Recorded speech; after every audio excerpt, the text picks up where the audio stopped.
Hello, I'm Jeremy, and I'm here at the TRQ Research and Development Facility today. And today, I'm hoping to talk to you a little bit about interior door handles. Everyone is a little bit different, but I can give you some general guidelines about what to expect if you're replacing one on your own car. So, let's get started.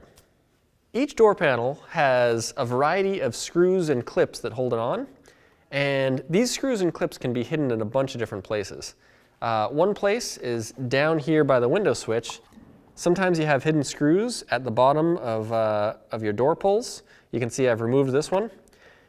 Sometimes they'll be hidden behind door handles, and sometimes they'll be surrounding the door panel itself.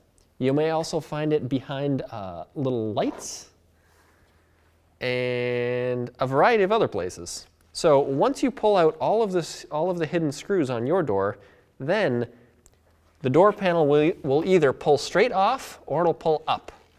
So I'll show you what the backside looks like. So some door panels, you'll have to remove the window switches before you can actually pull the panel off. This is one of them. In this case, we have a mirror switch that we'll have to disconnect.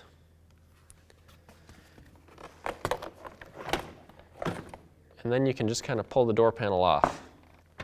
A lot of interior door handles have cables that go to them, that go from the handle itself down to the lock. And most of them work like this.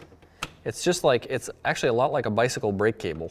And it clips into the door panel, and then it has a little end on it that slides into the door handle itself.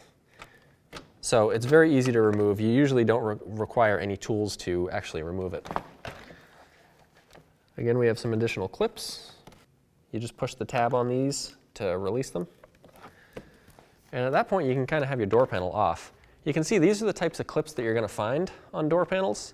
They just push straight into the door. Another option is the kind that is like a hook downward.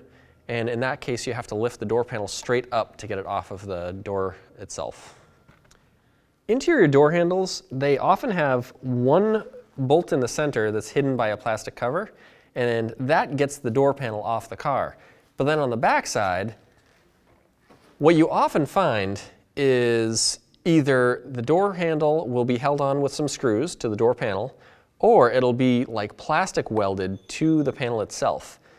That makes this door handle not removable. It's part of the panel itself, and it can't really be easily replaced. So if you break your door handle, you may need to replace the whole panel itself. If you have a handle that bolts onto the door panel, which is pretty common, you can actually pull the bolts out of the panel and then remove the handle from the door panel and just replace the handle itself. On some handles, you'll pull the door panel off and the handle will still be attached to the door. And in that case, the door handle itself is a removable and replaceable door handle. It'll have a couple of bolts on it that hold it, and you'll have probably some cables or maybe a couple of rods that attach to it. You disconnect those, you pull out a couple of bolts, and you can pull the handle right off the car. Then you can replace it, putting it back on the same way. You reinstall the bolts, attach the cables, or maybe the rods, and then you can reinstall your door panel, and you're good to go. And that about wraps up the general guidelines on how to replace an interior door handle on just about any car. That way, there's no real surprises when you get in there and start working. So if you're looking for an interior door handle for any car, definitely find the TRQ brand because they're a direct fit, they're going to fix your problem the first time. So, good luck!